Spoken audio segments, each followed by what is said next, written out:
आज पूजा और रमेश को तलाक के कागज मिल गए थे। दोनों ही बहुत खुश थे क्योंकि इस पल का वो पिछले 4 सालों से बेसब्री से इंतजार कर रहे थे। आज वो दिन आ गया था। आज उनका तलाक मंजूर हो गया था।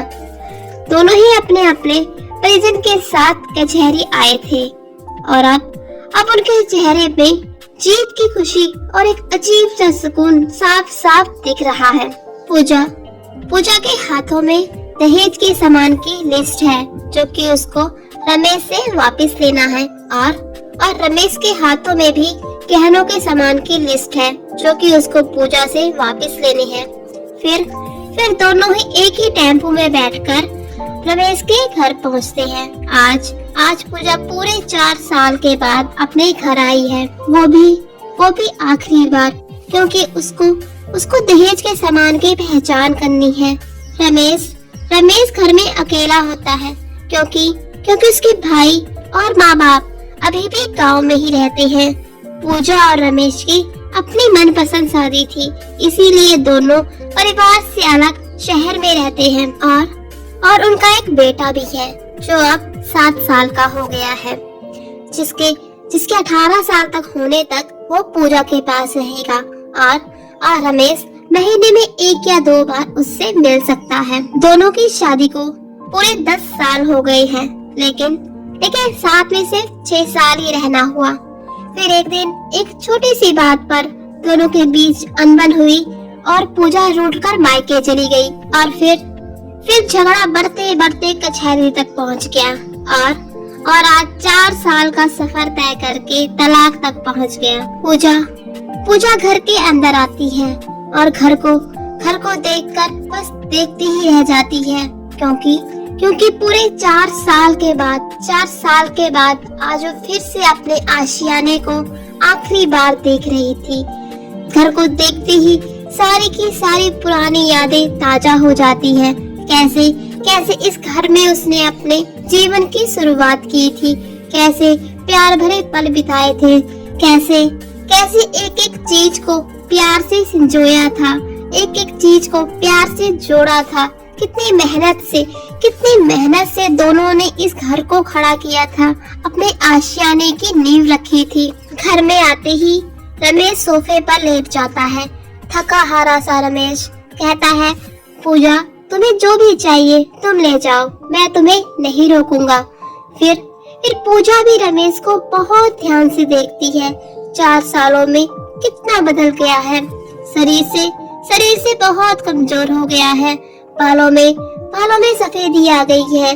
चेहरा भी कुछ मुरझा सा गया है।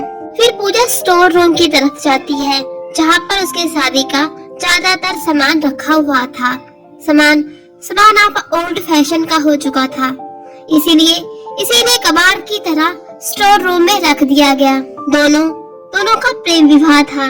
एक दिन रमेश शराब पीकर आता है और गलती से पूजा पर हाथ उठा देता है। पूजा को बहुत गुस्सा आता है और वो गुस्से में मायके चली जाती है और वहाँ फिर शुरू होता है दौर एक दूसरे को सिखाने पढ़ाने का। यहाँ रमेश के भाई भाभी और वहाँ पूजा की माँ, दोनों के ही कान बहुत भरते हैं और फिर बात तलाक तक पहुँच जाती है। इतने में पूजा की माँ अंदर आ जाती है और कहती है, कहाँ है तुम्हारा सामान? जरूर बेच दिया होगा इस शराबी ने। तो पूजा कहती है, माँ उसको शराबी मत कहो। पूजा को जैसे उसकी माँ का उसके सामने ही उसको शराबी कहना बिल्कुल भी अच्छा ना लगा हो। फिर दोनों ही माँ बेटी एक सामान को मिलाते हैं लिस्ट के साथ और अपना सारा सामान एक तरफ कर लेते हैं। पूजा सिर्फ और सिर्फ अपना ही सामान लेती है, रमेश के सामान को हाथ तक नहीं लगाती और अपना सामान लेने के बाद गहनों से भरा हुआ बैग रमेश को देती है। रमेश कहता है, नहीं चाहिए, रख लो, तुम काम आएंगे तुम्हारे, अभी जिंदगी बहुत लंबी पड़ी है। पूजा की माँ कहती है, नहीं चाहिए तुम्हारी दी हुई कोई भी भीख, हमें अपने गहने अपने पास रख लो। और फिर पूजा भी इतराते हुए कह देती है कि कोर्ट में तो तुम्हारा वकील बहुत गहने गहने चिल्ला रहा था। तो रमेश कहता है, हाँ चिल्ला रहा था। वहाँ पे तो मुझे भी दुनिया का सबसे जाहिल, शराबी, गवार आदमी घोषित कर दिया गया, जैसे मानो मैं इंसान नहीं जानवर होता हूँ। पूजा कोर्ट की बात कोर्ट में खत्म हो गई। ये हमारा घर है, इसलिए तुम इन गहनों को अपने पास रख लो, तुम्हें इनकी आने वाले समय में जरूरत पड़ेगी। इतना कहकर रमेश कमरे में चला जाता है और पूजा की माँ गाड़ी वाले को फोन करने चली जाती है। फिर पूजा को मौका मिल जाता है रमेश से अकेले में बात करने का, और वो भी रमेश के पीछे पीछे उसके कमरे में चली जाती है। वो जाकर देखती है कि रमेश बहुत उदास बैठा है और रो रहा है। पूजा भी ये सब देखकर भावुक हो जाती है, लेकिन फिर बोलती है, इतना दुख हो रहा है तो फिर तलाक क्यों दिया?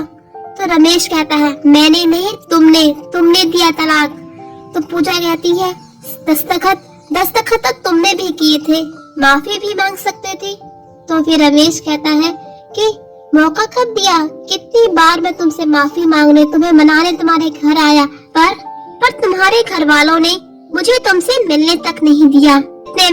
इतने में पूजा की माँ आ जाती है और उससे कहती है, चलो यहाँ से, अब रिश्ता खत्म हो गया, अब इसके मुख लगने का कोई मतलब नहीं रहा, और उसका हाथ पकड़कर वहाँ से लेकर जा रही होती है।